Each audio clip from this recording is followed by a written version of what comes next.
ચાલો બાળકો, આજે આપણે આ જલેબી જેવો જે આકાર દોર્યો છે એમાં જેને જે વસ્તુ આપી છે ને એના ઉપર ઉપર ધીમે ધીમે બધા ગોઠવો. હાલો હાલો, તું ફૂલ ગોઠવ.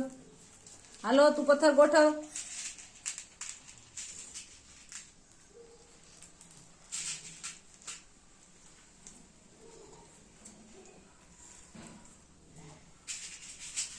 આ કયો આકાર દોરી દીધો તમને બધાને?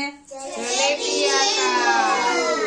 બસ, જે આકાર દોર્યો છે એમાં વ્યવસ્થિત બધું વ્યવસ્થિત ગોઠવો. હાલો, જલેબી બની જવી જોઈએ હો. પ્રિયંકા, તું એક એક કલર ગોઠવ. હાલ,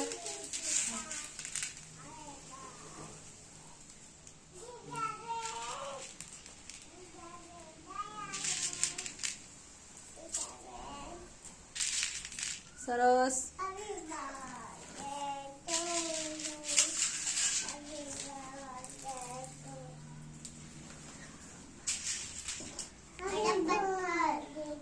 હા, બધા ગોઠવી લ્યો.